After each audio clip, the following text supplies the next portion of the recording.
Now, I grew up in the hood. I grew up majority black dominant.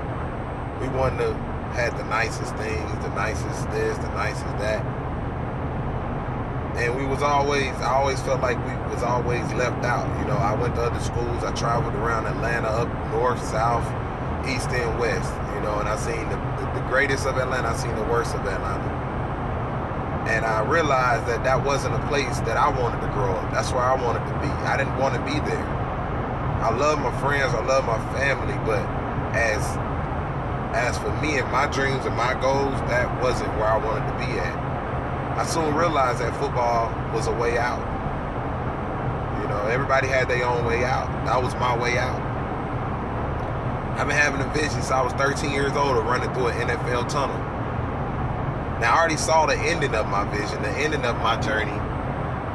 And now I got to live through the journey to get to the end.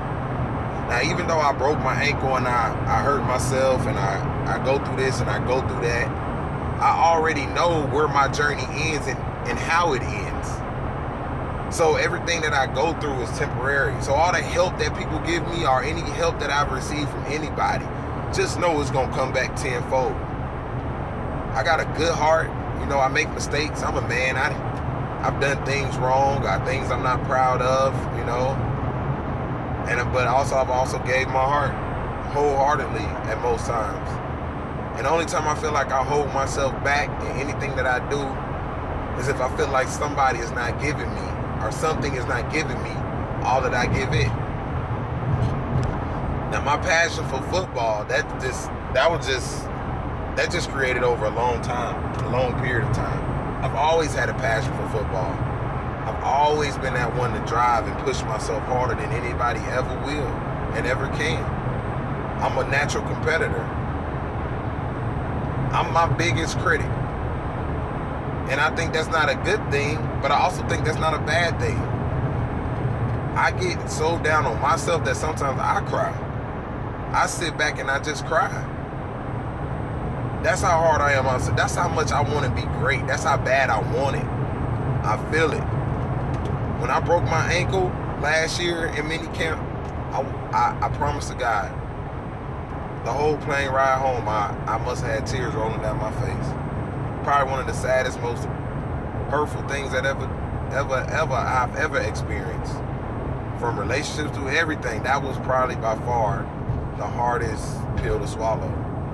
But here I am today, man, with my Montreal shirt on, as you can see. And like I said, I saw my vision at 13 years old. I'm 27 now, 14 years later. And I went through 5 years of playing arena football for $200 a game. Listen to me, y'all. 5 years out of college. And I'm making $200 a game. You do the math. Tell me how much I was making in a year. I haven't made over $8,000 legitly in a year since 2011. Do you understand what I'm saying? I have been down to my last. I've been on my knees. I've been broke. I slept on couches. I slept in my car. I've borrowed money. I've done it all. Done it all at this age. I've seen it all at this age. I got a beautiful daughter I love so much, so dearly. It's a lot of things in my life that I wish I could change, and it's a lot of things in my life I feel like it's supposed to go exactly the way it's supposed to go. And I don't regret not one moment, not one relationship, not one injury, not one interception, not one tackle, not one sack, not one college, nothing. I don't regret anything, because everything that I've been through put me in a position that I am now. I'm stronger, I'm wiser, I'm faster, I'm a better man, I messed up a couple times, but I learned from them. It's a difference between messing up and not learning from your mistakes. But when you mess up and learn from your mistakes, then you can't do nothing but pat yourself on the back. Because that's the first sign of becoming an adult, becoming mature. And in my case, from becoming a man. I got big dreams, y'all. I got big dreams that'll change the world if everything goes as planned, which I know it will, because like I told you, at 13 years old, I had my vision of where my journey ends. That's why I keep going.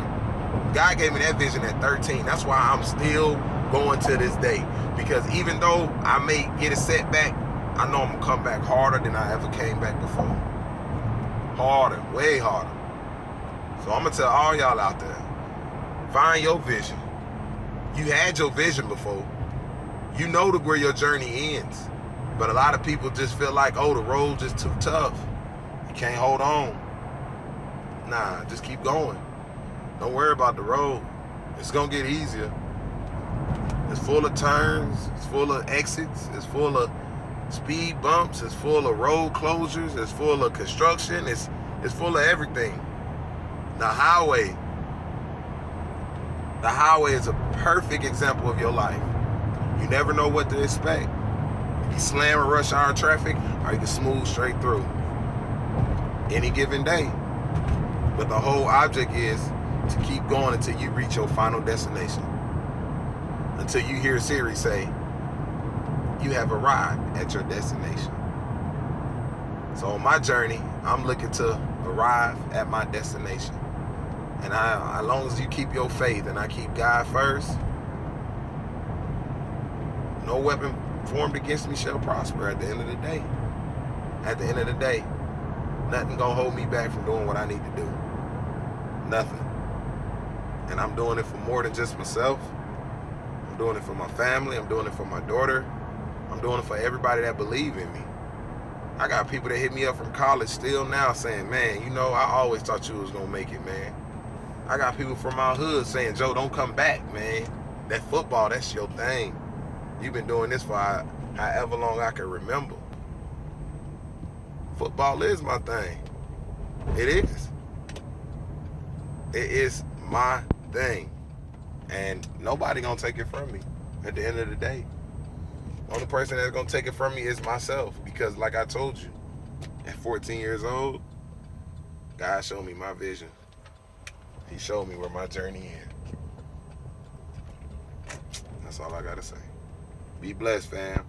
Take care of yourself. Follow your heart. Follow your dreams. It take you places. You'll see a lot of different things, man. Really. Remember that. All right? I'm going to leave you with that. Peace and love, as my mama always say when we get off the phone. Peace and love, Joseph. Peace and love. So I'm going to say the same thing that my mama, that I love dearly, say to me to y'all. Peace and love. All right? Love one another. Help each other. Help each other. Love one another. Be there for each other. At the end of the day, that's what it's all about. That's what it all come down to. Go on for yours. Don't let nobody deter you.